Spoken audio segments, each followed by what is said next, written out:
The basement of La Penta. This is WICR. Hello everyone, welcome back to the Sports Vault. Jersey Joe here, rolling along with today's show.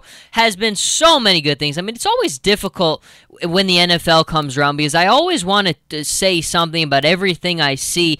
But I mean, look, Twitter only gives you 140 characters. I don't want to be putting out 8 zillion tweets. So you know what I do? I wait till the next day. You come into WICR. One thing that radio has that Twitter doesn't is you can just come in here and say as many words as you want to. Unlimited word usage is my favorite thing, and that's why I save it all for the radio. Now, obviously, you've got to think, what was the most disappointing game from Week 1? Who was the most disappointing loss? And I don't know. I think for the most part, a lot of games panned out the way that we thought they would. I mean, look, a lot of people, and this is the one I want to get to now, is Buffalo and Indianapolis. Buffalo is a very tough place to play on the road. It just is. It has been for a long time. So you never expect a team to go in there and for it to be easy.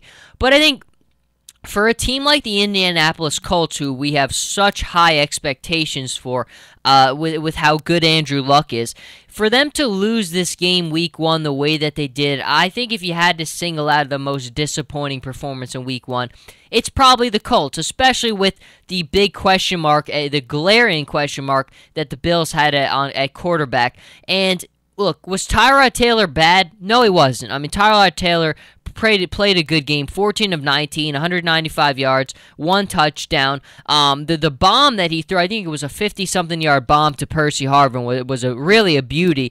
But I think for the most part, this game all was about the Colts. How would the Colts come out of the gate? Because look, this is a huge season for Pagano. I think if they don't come out, if Pagano doesn't have a good year, he's gone. I think because the Colts have taken that step year after year. They've really knocked on the doorstep year after year. Last year, they're so close to the Super Bowl, but they just haven't gotten it done against good quality teams. I think defensively especially, there's just not that faith that they can stop a top-tier offense.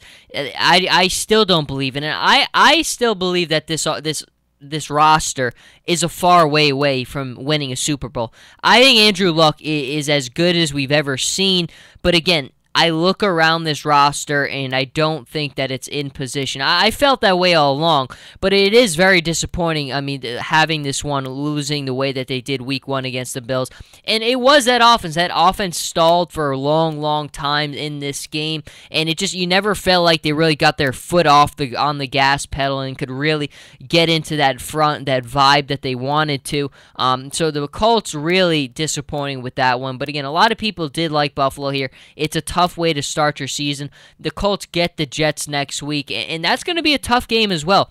The Jets are one of those teams where I think you look at them in Week 1 and you can walk away with a lot of good things there. I mean, obviously Antonio Cromartie, that's a loss there. I mean, it really is. But that new look defense, the pressure that they get on the quarterback, I mean, my goodness, I like Todd Bowles a lot. I loved what he did in Arizona, that physical edge and identity he brought to that defense. They were as hard-hitting and defense fundamentally sound as you could find.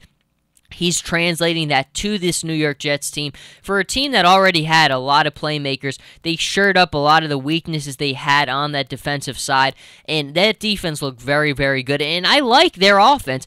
I think, look, Ryan Fitzpatrick is never going to be one of those guys that's going to make you really, go insane. But he's a guy who knows how to play quarterback in the NFL, and I like how the ball is being shared around the football field.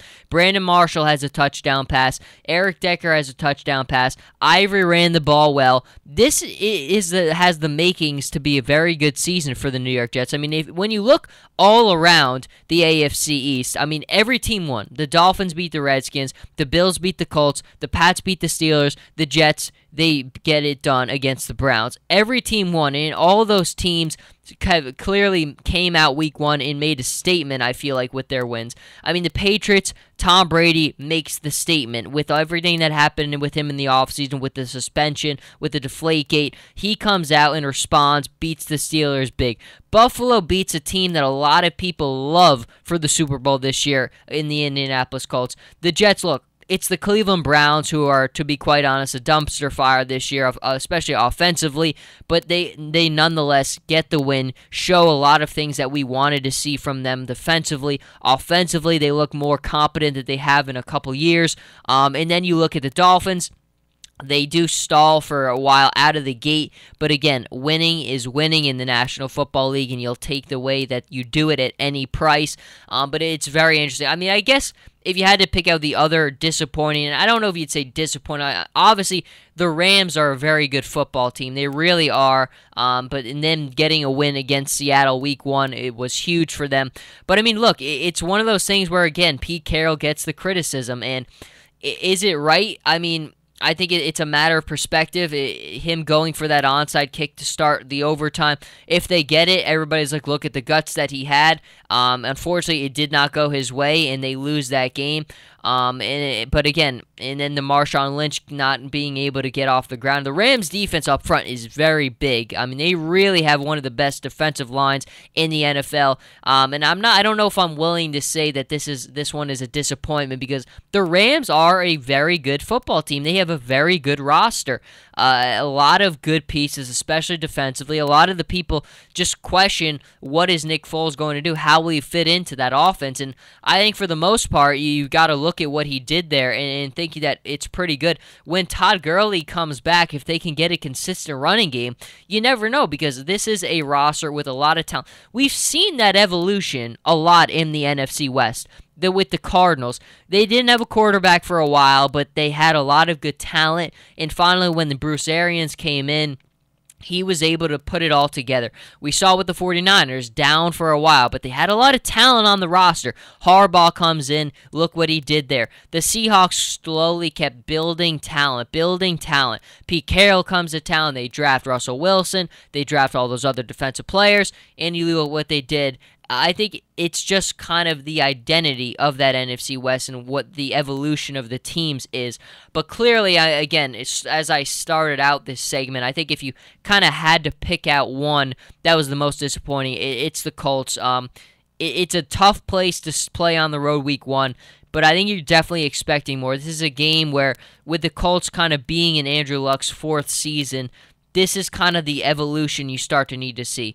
Week 1, the best teams find ways to win, no matter what it is, even on the road. And that Colts offense just stalled. Now, T.Y. Hilton did have a good day for the most part, 88 yards, 7 receptions. But he did come out of that game and didn't play the 4th quarter. And that is one of the things I do worry about with the Colts, is the playmakers. I think T.Y. Hilton, and as many of those guys are, is a product of Andrew Luck.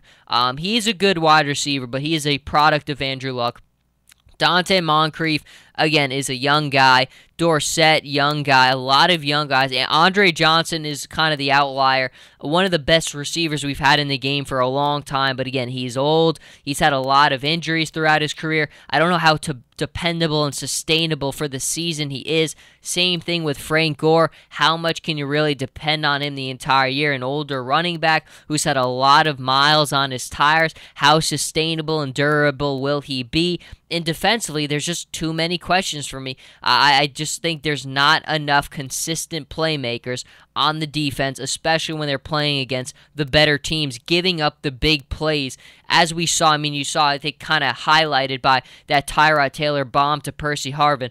The Bills start off week 1-0, though. The Colts do not, and certainly the Colts really have to bounce back in week 2, because, I mean, again, I think there's pressure there for Pagano. There is a ton of pressure there. This is a make-or-break season for him. There are sky-high expectations for the Indianapolis Colts, and I worry a little bit about it weighing on Andrew Luck. I mean, I equate it to the LeBron James syndrome. LeBron James's first go-around in Cleveland, I always think that it was so difficult at times because he carried that team so far. I mean, that roster was just almost laughable with the amount of talent that they had to surround him with. Zydrunas Ilgauskas, his second-best player. I think for a lot of his time in Indianapolis, Andrew Luck, it was very similar to that type of situation. But clearly the Colts have a lot of things to do to change the page. And as the Colts will change the page, so will we, and we'll move into the next segment. Don't go anywhere. We will be right back.